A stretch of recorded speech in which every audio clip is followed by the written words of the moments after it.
But I will say, an extra hour on business, I am fairly certain is lower ROI than the first hour of meditation, journaling, and reading.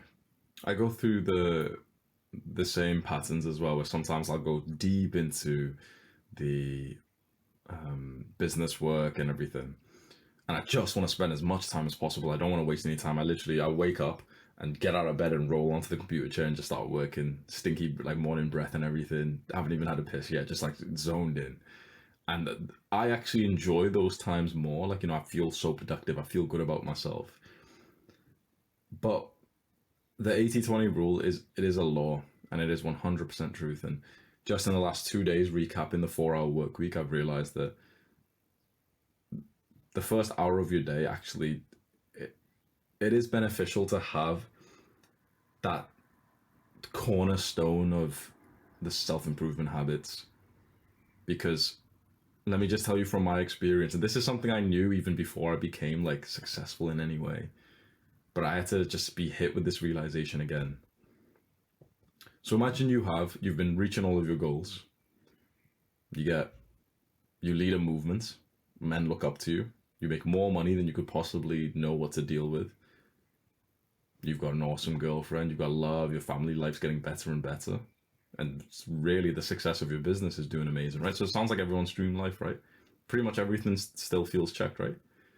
But imagine with all of that, you literally don't even enjoy your life.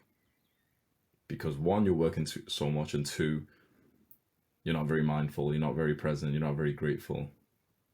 And you're not actually doing the things that you love to do the most, which is learning. Because this is how I've just lived for the past like month. I worked really hard. I was working more than 10 hours a day, probably like 10 to 14 hours every single day. And in some ways I enjoyed it because, I like being productive. But in others, I forgot a golden rule that I set for myself 1 or 2 years ago, which was there's actually no point in building any level of success if you're not going to be present and grateful for it. Like if your mind doesn't work to appreciate the success that you've built, then what's the point of it? So just the question I had to ask myself again, and I realized, okay, well, the point of success is to actually have a better life. But if the pursuit of success starts to lower your life quality because now you're slacking on the things that actually give you a higher ROI for life quality, which is the mental health things and also some physical health ones, then what is the point? Because how many people here would want to be an obese millionaire? He's got all the money in the world, but he's depressed and he's also obese. He genuinely like can't even see his dick. Women are repulsed by him. He genuinely like smells because he can't even deal with the sweat. He has all the money you've ever wanted. Would anyone here take that trade right now? And you can't change, by the way, right? No. You genuinely, think about that. You would rather be broke than be fat. Think about that. Everyone's like nodding their heads right now. I agree. So the same thing with mental health. You can be a millionaire, right? You can be a millionaire.